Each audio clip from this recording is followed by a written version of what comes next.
स्वागत है आपका मिस्टीरियस इवोल्यूशन के नए वीडियो में, जिसमें हम आपको बताएंगे ब्रह्मांड के बारे में कुछ ऐसे इंटरेस्टिंग फैक्ट्स जो आपने शायद ही पहले कभी सुने होंगे। जलती हुई बर्फ ग्लीस 436 नामक एक ग्रह है जो हमसे 33 प्रकाश वर्ष दूरी पर है तथा नेपट्यून के आकार का है। अंतरिक्ष वैज्ञानिक मानते हैं कि इस पर जलती हुई बर्फ पाई जाती है। इस प्लैनेट की सतह पर बहुत अधिक प्रेशर के कारण उच्च तापमान के बावजूद बर्फ पिघल नहीं पाती। वहीं इसकी सतह पर तापमान 300 डिग्री सेल्सियस है। हमारी जानकारी में यह प्लैनेट अपने प्रकार का एकमात्र प्लैनेट है जिसकी सतह पर बर्फ और आग एक साथ विद्यमान है। स्पेस की गंध। जी हाँ, स्पेस में भी एक खास तरह की महक होती है। हालांकि स्पेस सूट में रहते हुए स्पेस ट्रैवलर्स के लिए कुछ सूंघ पाना संभव नहीं है, पर वापस आने पर वे बताते हैं कि स्पेस के संपर्क में आए उनके सामान जलते हुए मेटल की तरह महकते हैं। कहा जाता है कि यह गंध मरे हुए तारों की अंतरिक्ष में फैली गैस की महक हो सकती है। अंतरिक्ष में है शराब का बादल।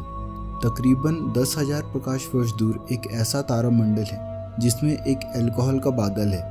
वह भी कोई छोटा मोटा नहीं, बल्कि हमारे सौरमंडल से 1000 गुना अधिक बड़ा। इसमें इथाइल अल्कोहल की मात्रा इतनी है कि इससे 400 सेप्टिलियन यानी 400 के आगे 24 शून्य और लगाएं, इतने ड्रिंक्स सर्व किए जा सकते हैं। पड़ोसी गैलेक्सी एंड्रोमेडा। जिस गैलेक्सी में हम रहते हैं उसका नाम है मिल्की वे और हमारी सबसे करीबी पड़ोसी गैलेक्सी का नाम है एंड्रोमेडा। ये हमारी गैलेक्सी से 2.5 मिलियन लाइट ईयर्स की दूरी पर है। यह गैलेक्सी 1,40,000 प्रकाश वर्ष में फैली हुई है।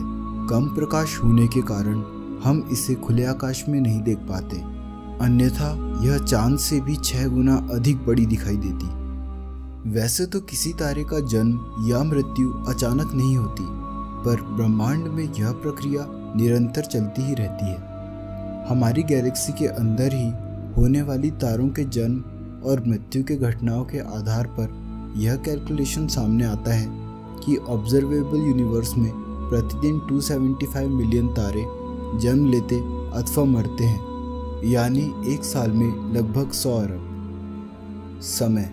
अगर आप सोचते हैं कि दिन में कुछ घंटे का समय और होना चाहिए तो ज़रा सब्र कीजिए।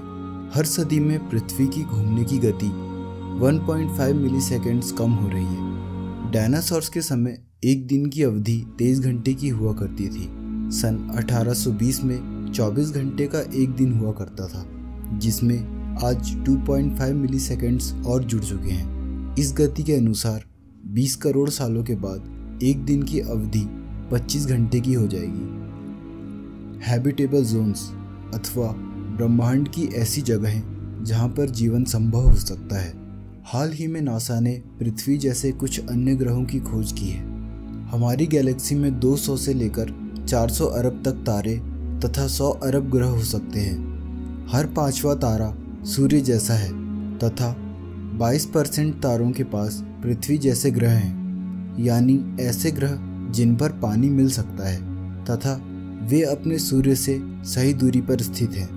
यानी लगभग 8 अरब प्लैनेट्स अकेले हमारी गैलेक्सी में ऐसे हैं जिन पर जीवन हो सकता है। White noise. आपको याद होगा ब्लैक एंड वाइट टेलीविज़न का ज़माना, जब चैनल सही से नहीं लगता या सिग्नल नहीं आता तो स्क्रीन पर लगातार भरभराहट की आवाज़ आती थी।